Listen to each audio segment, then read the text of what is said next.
in a world overflowing with cameras. Finding the perfect balance of quality, affordability, and portability. I spent 7 years trying to make that camera, and it's finally here. The Sony e10 Mark II. Today we're going to talk about this bad boy right here, which is a Sony e10 Mark II. This little camera packs a punch. Today we're going to talk about it for filmmakers out there, because I know a lot of YouTube videos are talking about content creation, but if you're a filmmaker out there and you really want to take your image to the next level and not break the bank, this camera is going to be really good for that. And I'm going to break the news real quick before we get started with this video. This camera is so good. Check this out. I had to buy a second Sony e10 Mark II. We're going to talk about the pros and cons of this camera and whether it's good for a filmmaker, content creator. So let's dive in. So for starters, the price point on this camera is basically $1,000 for just the camera body. And if I was you guys, just buy the camera body itself, just because the lens that it comes with is not going to be something that takes your image to the next level. You guys know lenses are a big priority when it comes to this camera. You can have the best camera, but with the cheapest lens, it's not going to produce the image you want. So the camera body itself is what you're going to get. And if you guys are a filmmaker, then you guys know you guys kind of need a little bit of all these different lenses to cover whatever it is that you guys are shooting. The beauty of this camera that's $1,000, for example, I have the Sony a7S III, which I'm filming with right now. That camera is a monster. However, it costs $3,500 just for the camera body out the door. I still need lenses. I still need lighting. The camera is not going to do anything good without the right lenses and lighting. Those two things go hand in hand to create a good image. So for this camera, for only being $1,000, you guys still have enough money to go out there and buy lenses. Whatever you guys are shooting, just buy that lens. For example, I bought this 10 to 18 millimeter Sigma lens, f2.8, and it cost me $600. I bought a 30 millimeter lens, 1.4, for like $100 or so. So you can buy two lenses for under $1,000 and you still have about $1,700 to buy lighting. So you'll be able to have a camera, great lens, and lighting. So that's why if you guys are on a budget and you guys are a filmmaker, look into this camera. But let's talk about the specs and why I suggest it for filmmakers out there that are on a budget that want to create great images. So for starters, this Sony e10 Mark II, it has 4K 24 frames per second at 422 10-bit, and it also has that 4K 60. 4K 60 costs very little. You're not going to notice. And of course, make sure when you're shooting in that to maximize the camera, shoot an SR3, because you're going to get the flattest picture profile in order to push those colors, bring them out to what it deserves. Now, as for the photo side, we got some crazy great looking shots off the Sony e10 Mark II.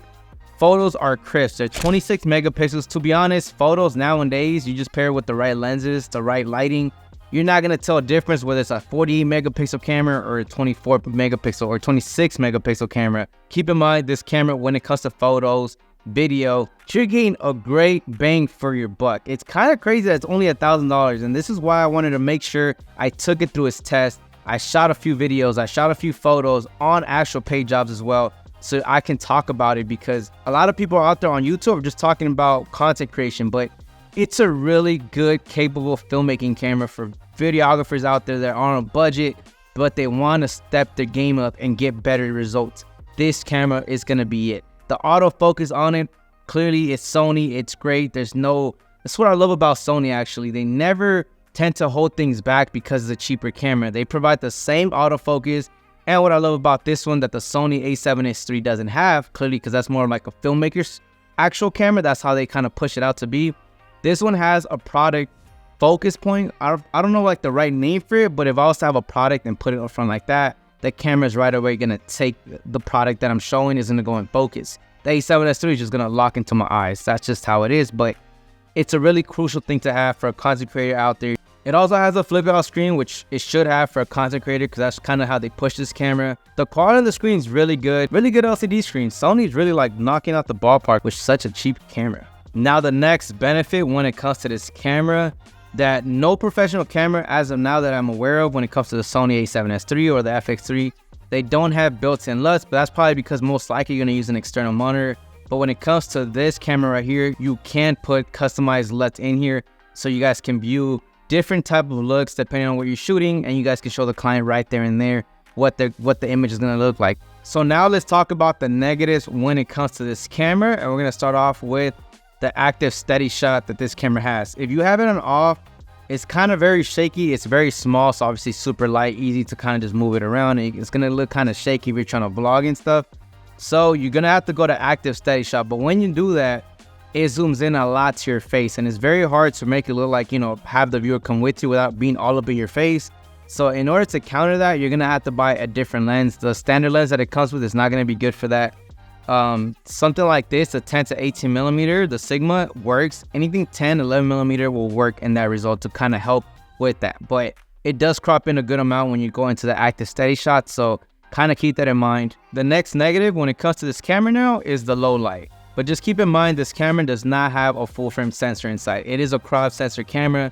So it doesn't let a lot of light come into the sensor, meaning you're not gonna get a lot of light. So you are gonna have to jump the ISO up higher or compensate it by buying lights in order to keep the ISO very low. Because the higher that you go, obviously the image is gonna look shittier and shittier as it goes up. It doesn't have like the A7S III where it has 12,800 as a native ISO and you're able to run through low light, no issues with a fast lens. This one, you're gonna have to use lighting, but again, you're not gonna get everything perfect for $1,000, but just know that even with a fast lens, it's still not gonna be as great when it comes to low light.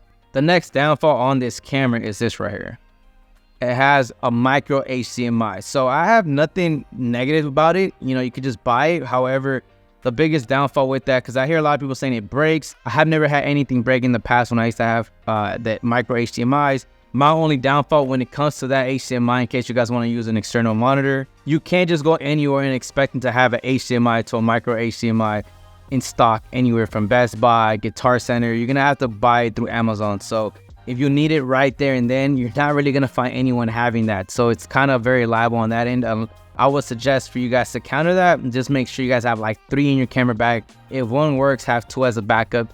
You just never know, so that way you guys don't catch yourself in that problem where you need the monitor, you would like to use it, and you can't. So yeah, those are pretty much, I think, the only downfalls to this camera. Consider subscribing if you guys want to see more content with the Sony, because I have a lot of videos where I take it on a production shoot so you guys could really see what this camera is capable of. I don't think you guys understand what is possible to be made with this camera.